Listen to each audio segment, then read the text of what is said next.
नमस्कार, Monu sir classes में एक बार फिर से आप सबका स्वागत है। आज हम लोग पढ़ेंगे मध्यकालीन बिहार के संबंध में। तो चलिए वीडियो को हम लोग शुरू करते हैं। मध्यकालीन बिहार, किसी भी इतिहास को जानने के जो हमने पिछले वीडियो में पढ़ा था, जानकारी के जो स्रोत हैं वो कम से कम 3 ऐसे स्रोत हैं जिनसे हम लोग उस जगह के इतिहास के संबंध में जानकारी प्राप्त कर सकते हैं। तो इस तरह से मध्यकालीन बिहार को जानने के भी हमारे पास जानकारी के 3 स्रोत हैं। एक तो है साहित्यिक स्रोत या साहित्यिक साक्ष्य, जो लिखावट के हिसाब से है, साहित्य के हिसाब से, किताब या ग्रंथ के हिसाब से। दूसरा पुरातात्विक स्रोत, पुराने जमाने के जो लेख हैं, अभिलेख हैं वो। और तीसरा यात्रियों के विवरण, तो यूरोपीय यात्रियों के विवरण को हम लोग इसमें पढ़ेंगे। तो आइए, मध्यकालीन बिहार को अगर हम लोग समय के काल में अगर बांधे, समय के हिसाब से देखें, तो हम लोग सल्तनत काल से लेकर, सल्तनत काल का जो दौर रहा है वहाँ से लेकर हम लोग मुगल काल तक इसका विभाजन हम लोग कर सकते हैं पढ़ने के सुविधा के हिसाब से मध्यकालीन बिहार का। तो अब हम लोग एक एक करके आइए इसके स्रोत और उससे बिहार का क्या संबंध है, परीक्षा के दृष्टिकोण से कौन से बिंदु महत्वपूर्ण है, उसको जानने का प्रयास करते हैं। साहित्यिक स्रोत, तो साहित्यिक स्रोत में भी हमारे पास 2 स्रोत हैं। एक जो सल्तनत कालीन साहित्य है, जो सल्तनत काल के लेखकों द्वारा लिखी गई किताब है, हम लोग एक बार उसको देखेंगे। और फिर दूसरा है मुगल कालीन साहित्य, जो मुगल के काल में लिखी गई साहित्य है उसको हम लोग पढ़ेंगे। तो सल्तनत कालिक में सबसे पहले आता है तबकाते नासिरी। ये तबकाते नासिरी, इनके लेखक है मिनहाज उज सिराज, बड़ा ही प्रसिद्ध लेखक रहा है मिनहाज उज सिराज, और इनका पुस्तक भी प्रसिद्ध रहा है तबकात ए नासिरी। दूसरा है तारीखे फिरोज शाही। तारीखे फिरोज शाही, फिरोज शाह का जो है लेखक बर्नी ने इसका चर्चा जो है तारीखे फिरोज शाही में किया है। तीसरा है वाकियाते मुश्ताकी, इसके लेखक है रिज उल्लाह। और चौथा जो है अफसानाए जहां, इसके लेखक है शेख कबीर। तो ये जो हमने बताया कि अभी ये किताब है सल्तनत कालिक साहित्य के और उसके लेखक हैं। कई बार सवाल सीधे इसी से पूछ लिए जाते हैं कि तारीखे फिरोज शाही के लेखक कौन है, तो बर्नी। तबकाते नासिरी के लेखक कौन है, मिनहाज उज सीरीज। तो इसको एक बार हम लोग देख भी लेंगे और इसको नोट डाउन भी कर लेंगे।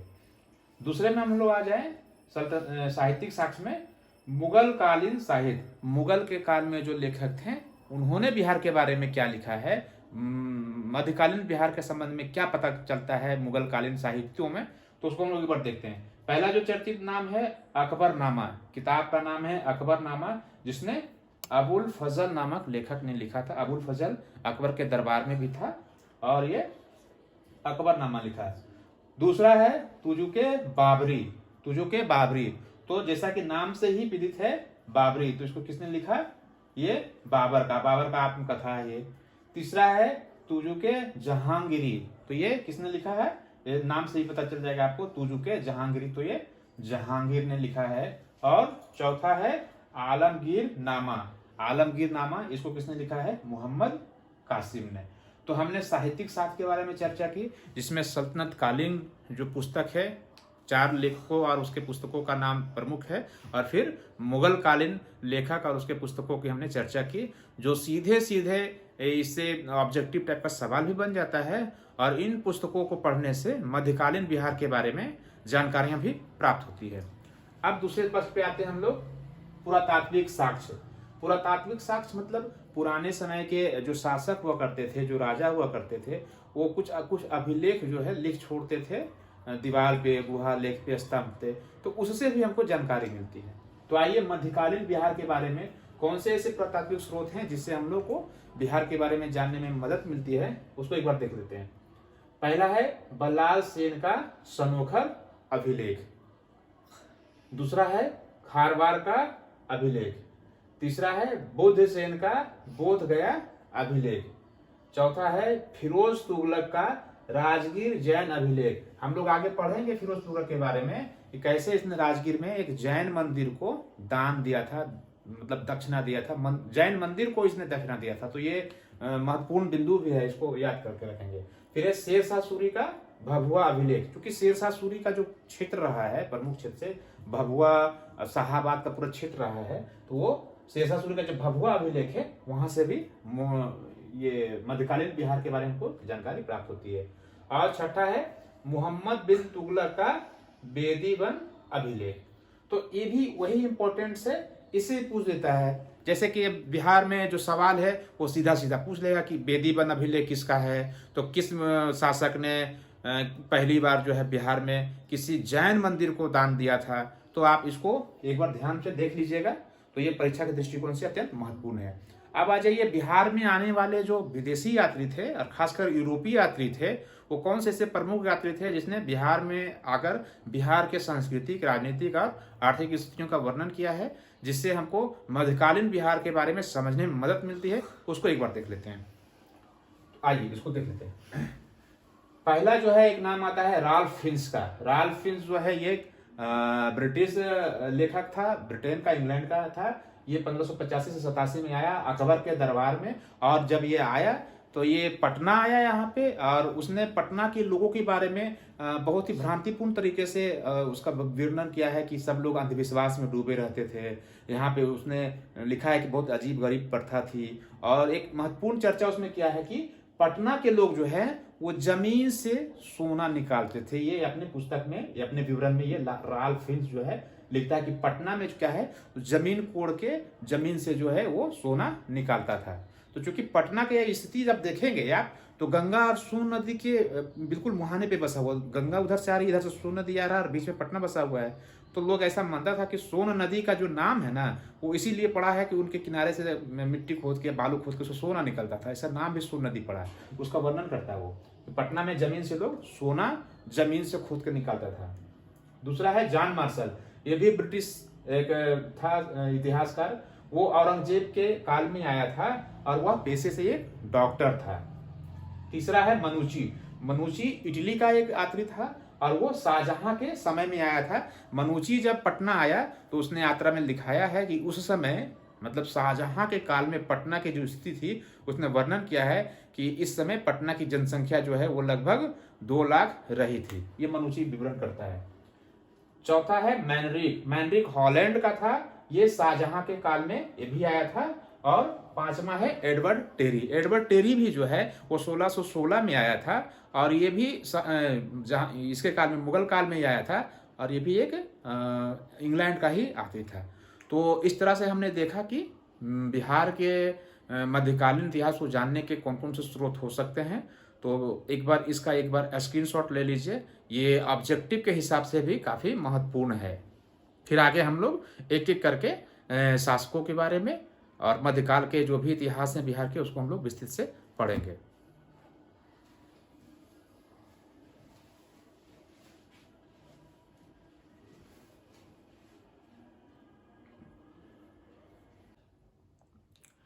तो चलिए, अभी हम लोग देख रहे थे कि मध्यकालीन बिहार को जानने के क्या क्या स्रोत हैं, उन स्रोतों के बारे में हमने चर्चा की। अब हम जानते हैं कि बिहार पे कैसे विदेशी आक्रमण शुरू हुए और कैसे तुर्क आक्रमण शुरू हुए। तो हम लोग इसको एक बार देखते हैं। आइए, जैसा कि हमने बताया कि जो मध्यकालीन बिहार है वो सल्तनत काल से मुगल काल तक का जाना जाता है। तो हम लोग पहले पढ़ लेते हैं मिथिला के कर्नाट शासक, ताकि एक पृष्ठभूमि बन जाए कि कैसे करके तुर्क शासक जो है बिहार में आए और बिहार के स्थिति को कैसे अपने नियंत्रण में लेकर बदल दिया। पाल वंश के शासक के समय जो रामपाल था, उसके समय में 1097 से 98 ईस्वी में तिरहुत का जो क्षेत्र है उसमें कर्नाट वंश का उदय हुआ। किसका? कर्नाट वंश का उदय हुआ। ऐसा माना जाता है कि जो नानी देव है ये कर्नाट वंश का प्रथम राजा था, और जिसकी राजधानी सिमरावगढ़ थी। कहां थी? सिमरावगढ़ थी। 12वीं सदी के आसपास कर्नाट वंश और सेन वंश के बीच युद्ध हुआ, जिसमें कर्नाट शासक नरसिंह देव हार गया। 12वीं, क्योंकि अब जान ही रहे हैं, कर्नाट शासक जो है मिथिला का क्षेत्र था, और पाल वंश उसमें बिहार और बंगाल वाला क्षेत्र था। तो संभव सी बात है कि अगर दो शासक क्षेत्र पे रहेंगे और मिलाव नहीं रहेगा तो टकराव की स्थिति बनेगी। ठीक वही बिहार में भी हुआ। 12वीं सदी के अंत तक क्या था, उधर से कर्नाट शासक जो मिथिला वाला क्षेत्र था, और दूसरा से पाल शासक जिधर बंगाल और पाल का है उसमें टकराव की स्थिति हुई। तो कर्नाट शासक के तरफ से था कौन? नरसिंह देव, और मिथिला के सेन वंश की तरफ से जो सेन राजा था, इन दोनों में टकराव हुआ और युद्ध की स्थिति क्या हुई कि कर्नाट शासक नरसिंह देव हार गया। कौन हार गया? पाल वंश का जो शासक था सेन वंश का जो शासक था उसने कर्नाट वंश के शासक नरसिंह देव को हरा दिया, और मिथिला का जो क्षेत्र था, जो कर्नाटक का हुआ करता था क्षेत्र, उस पर वो कब्जा कर लिया। अब जाहिर सी बात है कि अगर किसी के क्षेत्र पे कोई कब्जा कर ले तो क्या करेगा? वो मदद के लिए कोई तलाश करेगा, कोई साथी हो, दोस्त हो जो उसकी। तो इस युद्ध में यही हुआ कि जो ये था कर्नाट वंश का शासक नरसिंह देव हार गया, और मिथिला के क्षेत्र पे किसका कब्जा हो गया? सेन वंश के शासक का कब्जा हो गया। अब नरसिंह देव क्या किया? अब देखिए इतिहास में यही सब भूल जो है विदेशी आक्रमण को न्योता देता है। नरसिंह देव क्या था? वो हारा हुआ था कर्नाट वंश का, तो उसने क्या किया अपने राज्य को बचाने के लिए, और मिथिला जो क्षेत्र था कर्नाट वंश का उसको वापस पाने के लिए वो क्या किया? वो जो तुर्क आक्रमणकारी था बख्तियार खिलजी, उसके पास गया और उसको जाके नजराना पेश कर दिया और मदद के लिए गुहार लगाया। अब जाहिर सी बात है कि अगर दो लोग आपस में लड़े और उसमें किसी तीसरे लोगों को इन्वॉल्व करिएगा और उसको कमजोरी बताइएगा तो आएगा ही। वो तो युद्ध आक्रांता था ही, वो लूटने के लिए ही बाहर निकला हुआ था। इस तरह से क्या हुआ?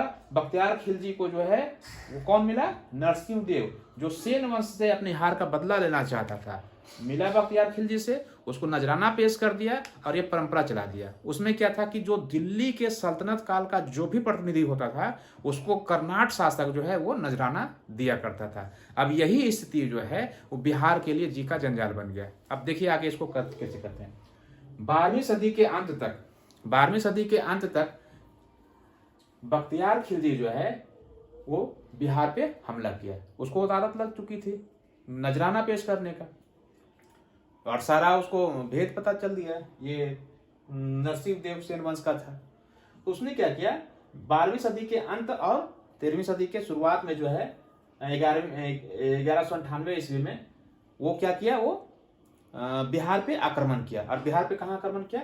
उसने ओदंतपुरी, जो अभी वर्तमान में जिसको बोलते हैं हम लोग बिहार शरीफ, वहां पे हमला किया। और वहां पे हमला करके जो ओदंतपुरी में बौद्ध विहार था उसको अपने कब्जा में ले लिया। बौद्ध विहार में क्या? एक बहुत ही प्रसिद्ध पुस्तकालय था। चूंकि बौद्ध भिक्षु वहां पे बौद्ध धर्म का अध्ययन करते थे, तो उस पुस्तकालय में जो वो जानकारी प्राप्त हुआ, उस जानकारी के आधार पर बख्तियार खिलजी ने क्या किया? बिहार के दो प्रसिद्ध विश्वविद्यालय, एक आपको विक्रमशिला विश्वविद्यालय जो वर्तमान में भागलपुर में है, और नालंदा विश्वविद्यालय है, ये दोनों जगह पे कब्जा कर लिया। इसको जानकारी कहाँ से मिली? है ओदंतपुरी जो बौद्ध बिहार पे लाइब्रेरी था, पुस्तकालय था, वहीं से उसको जानकारी मिली कि बिहार में दो अन्य भी विश्वविद्यालय हैं जो बहुत विश्वविख्यात है, वो विक्रमशिला विश्वविद्यालय और नालंदा विश्वविद्यालय। उस पर वो कब्जा कर लिया। और क्या क्या? वो नालंदा विश्वविद्यालय जब गया वहां पे देखा तो नालंदा विश्वविद्यालय तो बौद्ध के साथ साथ और भी साहित्य का वैश्विक केंद्र था। उसको वो देखा तो वो नष्ट कर दिया।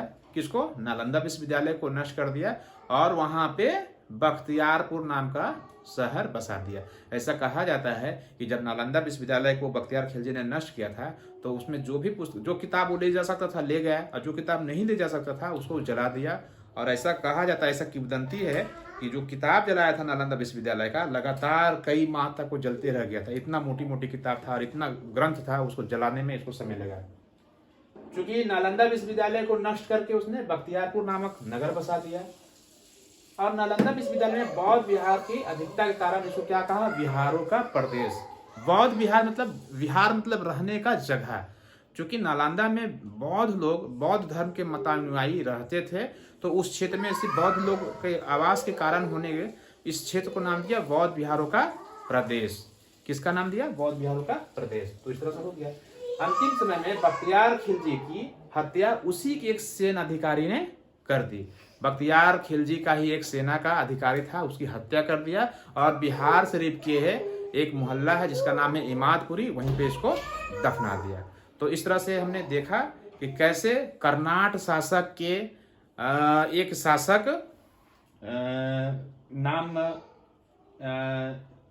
नरसिंहदेव, कर्नाट शासक का जो शासक था नरसिंहदेव, कैसे वो सेन वंश के शासक से हार गया और अपना बदला लेने के लिए वो किससे जाके मिल गया, बख्तियार खिलजी से। बख्तियार खिलजी को बिहार का सारा राज पता चला।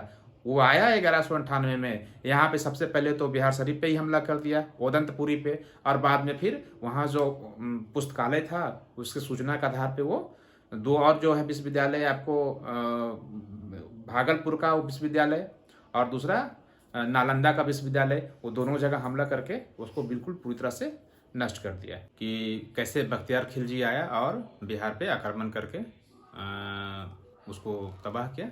अब आगे हम लोग पढ़ते हैं बिहार और ममलूक वंश। ममलूक यानी गुलाम वंश। गुलाम वंश का जो शासक था इल्तुतमिश 1225 ईस्वी में बिहार पे आया और बाढ़ और बिहार शरीफ पे हमला करके उसको अपने क्षेत्र में मिला लिया। इसी दौरान तेलियागढ़ी के समीप हिमासुद्दीन इवाज को हरा के इल्तुतमिश ने क्या किया, मलिक अलाउद्दीन जानी को दिल्ली का प्रथम प्रतिनिधि के रूप में बिहार में नियुक्त कर दिया। क्या क्या, तेलियागढ़ी का जब युद्ध हुआ उसमें हिमासुद्दीन इवाज को हराया और मलिक अलाउद्दीन जानी को दिल्ली सल्तनत के प्रतिनिधि के रूप में बिहार में पहली बार वो प्रतिनिधित्व कर दिया। अब हुआ क्या कि इस दौरान जो लखनऊ, चूंकि बगल में बंगाल भी था, तो लखनऊ में क्या हुआ, लखनऊती में इख्तियारुद्दीन बलका जो था वहां का शासक था, एक छोट भैया नेता टाइप का कह लीजिए, इख्तियारुद्दीन बलका, वो क्या किया, लखनऊती यानी कि बंगाल में विद्रोह कर दिया। तो इस विद्रोह को दबाने के लिए स्वयं जो है वो इल्तुतमिश गया और इल्तुतमिश ने जाके वहाँ पे बलका को सबक सिखाया, उसको उस विद्रोह को दबा दिया और प्रशासनिक दृष्टिकोण से बंगाल को बिहार से अलग कर दिया। क्या किया, बिहार और बंगाल दोनों को अलग अलग करके इकाई कर दिया। और बिहार का जो उप शासक है, पहले तो बनाया सफरुद्दीन ऐबक को और बाद में तुगान खां को बिहार का सूबेदार या उसमें राज्यपाल कहिए बना दिया। तो ये हो गया आपको बिहार की स्थिति में। जब इल्तुतमिश के बाद बलबन दिल्ली के गद्दी पे आया तो इसने क्या किया, बिहार को फिर से जो है बंगाल से अलग कर दिया। गया की जो वनराज राजा का गया प्रशस्ति है, गया प्रशस्ति में ये वर्णन मिलता है कि जो गया है वो किसके अधीन था, वो दिल्ली के अधीन था, यानी कि जो सल्तनत कालीन शासक हुआ करते थे उसके अधीन थे। 1290 ईस्वी में खिलजी वंश आया, खिलजी वंश का स्थापना किया। इस समय बिहार दिल्ली सल्तनत के बजाय बंगाल के शुक्नुद्दीन काउस के अधीन था। देखिए यहाँ पे एक गैप हो जाता है सल्तनत काल में। अभी इससे पहले जो है बलबन तक जो है वो बिहार का क्षेत्र जो है सल्तनत काल के अधीन था, लेकिन जैसे खिलजी वंश आया 1290 में, तो 1290 के समय में बिहार का जो क्षेत्र है वो सल्तनत काल में नहीं था, सल्तनत काल के शासकों के अधीन नहीं होके बंगाल का एक शासक था, कौन, शुक्नुद्दीन काउस, उसके अधीन ये क्षेत्र था। जैसे हम लोग पढ़ते हैं ना, मुगल वंश में बीच में छेद करके शेरशाह सूरी घुसाया, उसी तरह से बिहार में जो सल्तनत काल की जो सत्ता चली आ रही थी उसमें छेद करके बंगाल का एक शासक है शुक्नुद्दीन काउस आ गया था। ये कब, खिलजी वंश के जस्ट अलाउद्दीन खिलजी ने शेख मोहम्मद इस्माइल को तब बिहार जीतने के लिए भेजा। किसको भेजा, अलाउद्दीन खिलजी ने शेख मोहम्मद इस्माइल को भेजा कि जाइए आप बिहार को अपने कब्जे में लीजिए। तो बिहार भी कहाँ भेजा, वो भेजा यहाँ दरभंगा।